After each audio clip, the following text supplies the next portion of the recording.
I'll be happy to try and answer.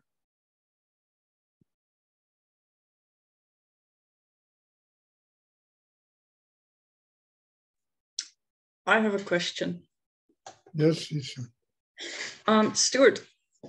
Please don't, Isa, try and sit up still. Right. Let the question come from inside. When the meditation started, my mind was very chaotic. And then you talk up just a little bit, okay? Speak a little louder. Okay. And then you started the meditation and my mind quieted down.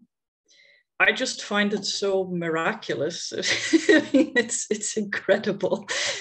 And I was wondering, do you stay in this state the whole day long? Like, are you constantly connected, I'll call it? Yes.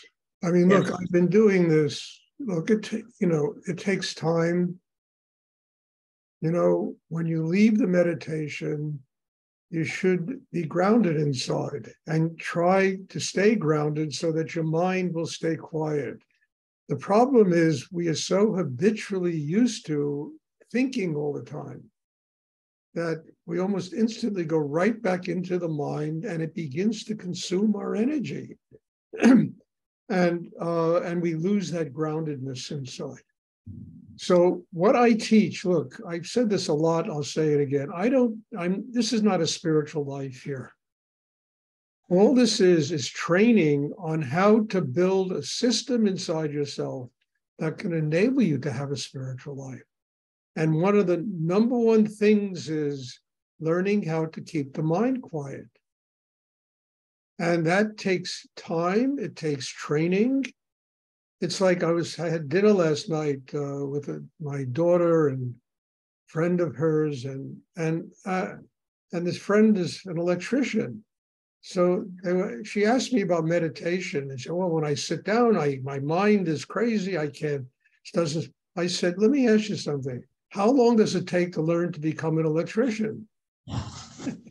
When you decide to be an electrician, you go and just wire a house. It's dangerous. Well, she said, "You're right." I said, "Well, you know, when you're dealing with yourself, it's twice as hard to get yourself balanced and trained inside as it is to become an electrician." And all this is about, these classes is about getting that training, learning the discipline of staying quiet, keeping the heart open, the mind quiet, learning how to internalize sexual energy so that it activates Kundalini.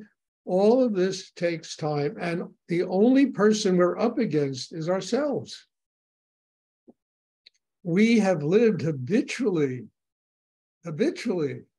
thinking. Literally from the moment we come out of the womb, the mind becomes an active place.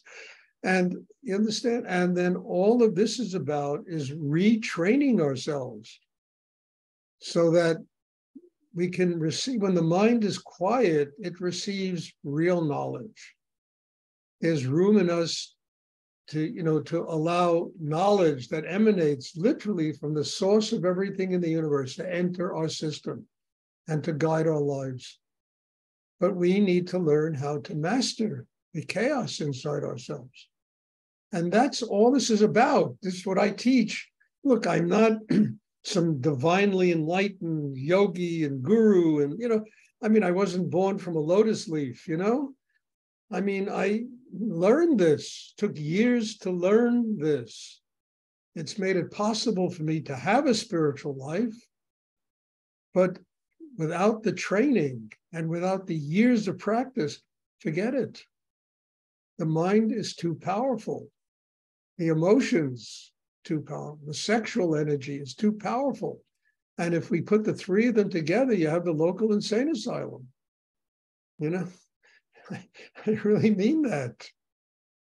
So what this is about is getting training. Now, a lot of people put it off. They procrastinate. I got this, I got that.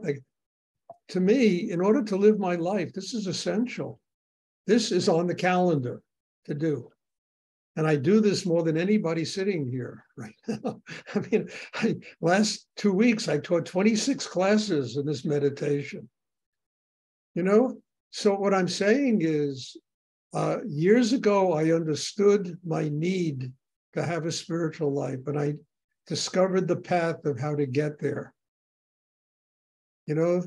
And doing it was probably 90% of the battle.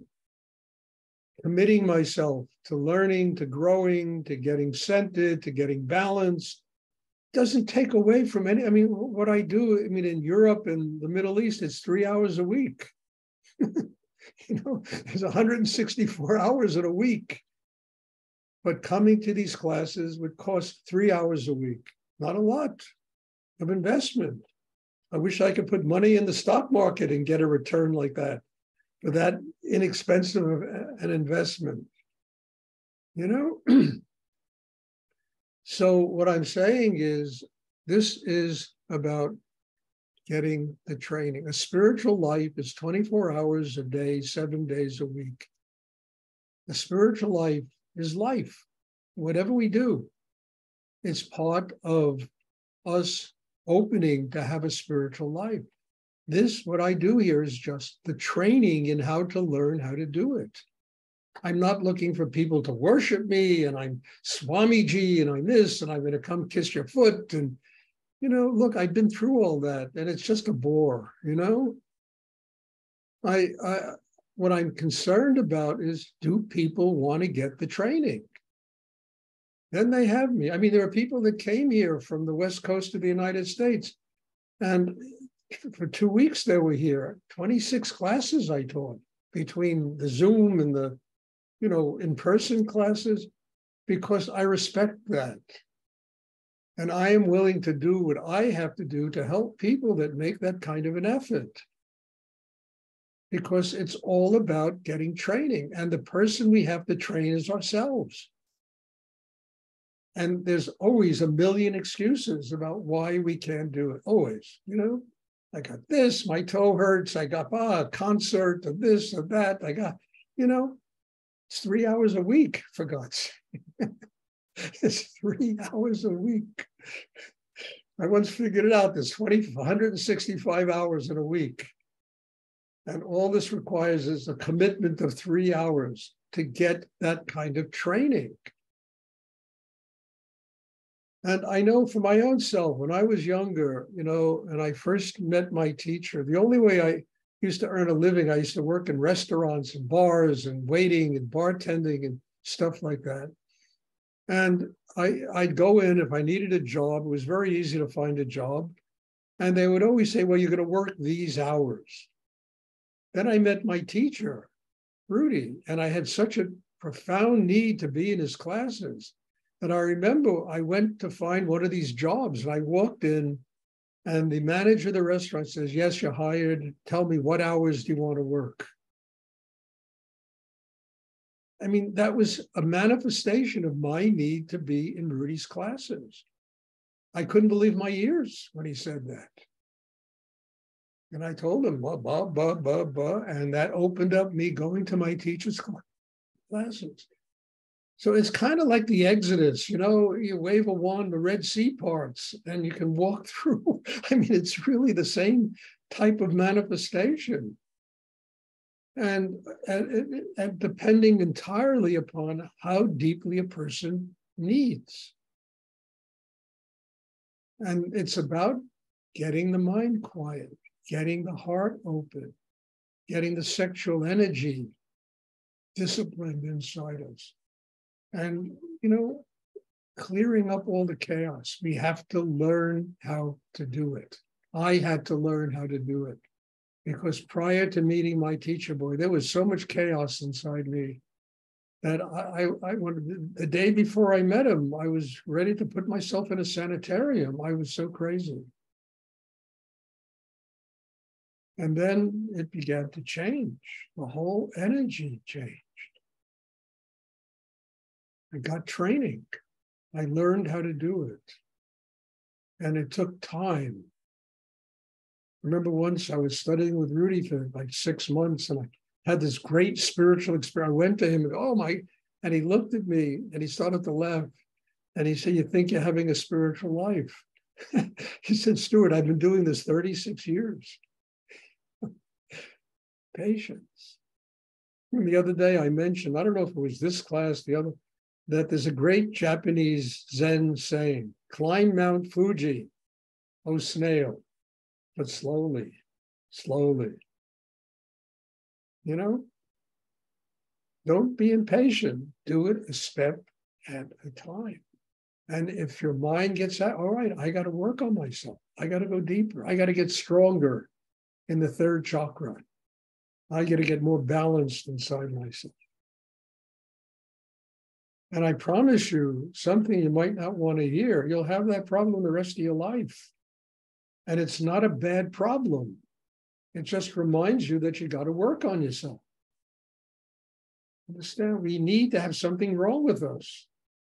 If we don't have something wrong with us, we never do anything about ourselves.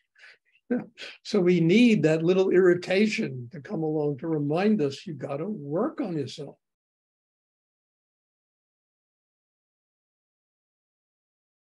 And then have patience and do the work. You know, whatever profession you're in, whatever business, job, you had to learn how to do it. I mean, I know I was in the art business. It took me years to just learn how to do it. I just got involved in it, you know, and then it took years to learn what I was doing.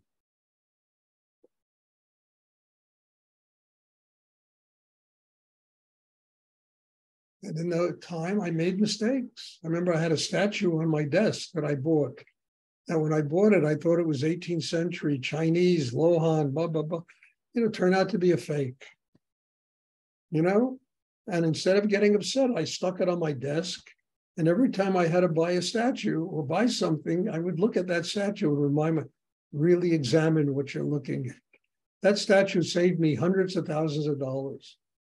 It was a $200 investment. And I mean that, you know.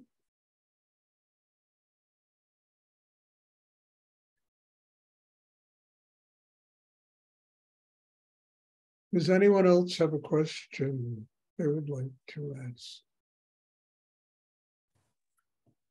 Yes. So don't look at this as a spiritual life. This is training. This is developing an inner life that is strong enough.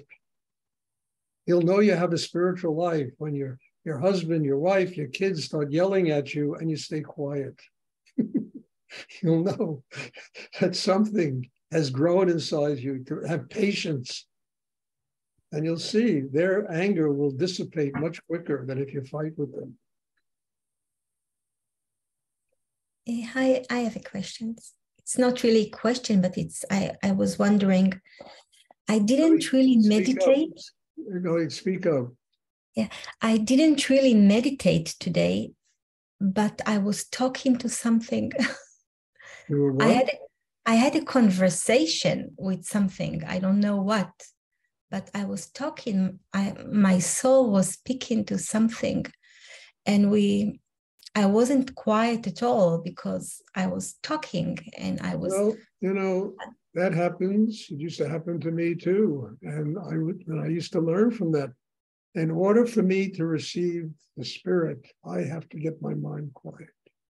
I have to get that voice quiet inside me that never stops yakking.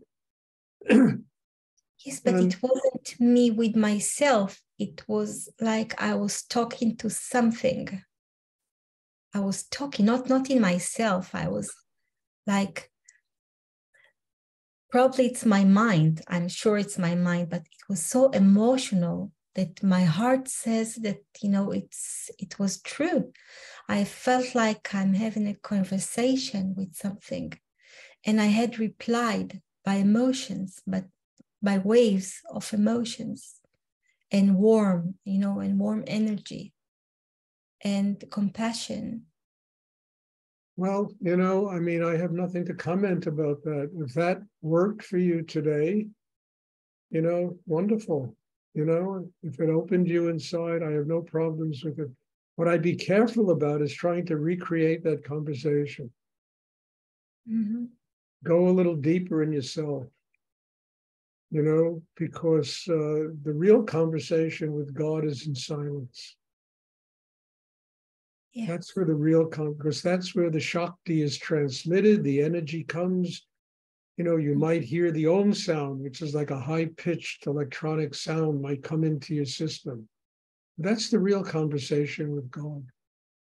You know, and but you know, look, it's everything is a step, everything is a progressing forward, and you know, and whatever happened to you today, okay, but don't try to recreate it. Understand? Okay. Try to go a little deeper, try to open more, and try to get yourself really focused. Try to get your emotions quiet, and the greatest emotion you can experience is just gratitude. That love that's deep in your heart, you know?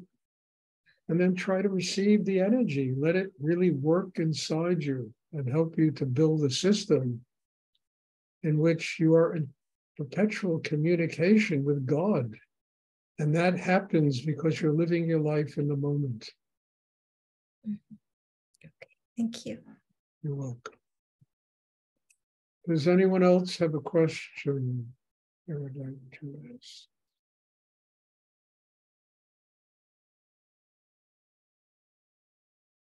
Okay, I just have a few announcements. You know, I've been doing this series of kind of essays, short, they're not long essays, about Tantra that I post on my website. I suggest you go there to read these things. They're very interesting, and they might help you begin to comprehend the internalization of energy and how it works inside a human being. Also, it's getting to be kind of a wonderful assortment of Tibetan, really top-grade museum quality Tibetan paintings that I have photographs on there. And you might enjoy that, and Indian statues and stuff like that. You might enjoy that. So I suggest going there and take you, stuartperrin.com. I'm enjoying writing these things. And one of my students, his name is Bob Sink, he's posting them for me on the website. And it's for me writing them and for all of you, hopefully, to get something out of them. So if you have a minute, I would suggest going there and looking at that. Plus, there's some great Tibetan paintings there. I mean, really, paintings that are in the Metropolitan Museum of Art. I mean, actually, the kind of stuff that I used to try and deal with when I was in that art business, many years ago. Very important. So it can give you a nice 20 minutes of reading that what's there and looking at that art. Second thing is that on the 1st of next month, I'm going to be going away, and I think I need to take a vacation. I know when I come back, the energy will be very strong. I'll be revitalized. I've been doing this for 2.5 years. I think the most I've ever taken off is about 3 or 4 days, 5 days. So I'm going to take a vacation, and I need it. And I'll be gone from about the 1st of December to around the 18th of December. And then the classes will start again. We'll begin to receive invitations to these classes. Everybody takes a vacation. It's been a very intense year. Does anyone else have a question they would like to ask?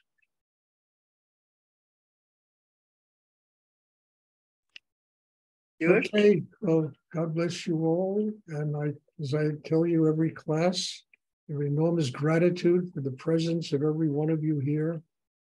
In every way, every one of you is my teacher, and I'm just very grateful for that. So God bless you all. Thank you. There will be a class again Tuesday. I'm looking forward to seeing you. Okay, thank you. Thank you, Stuart. Thank you. Thank you. You're welcome. Bless you all. Thank you.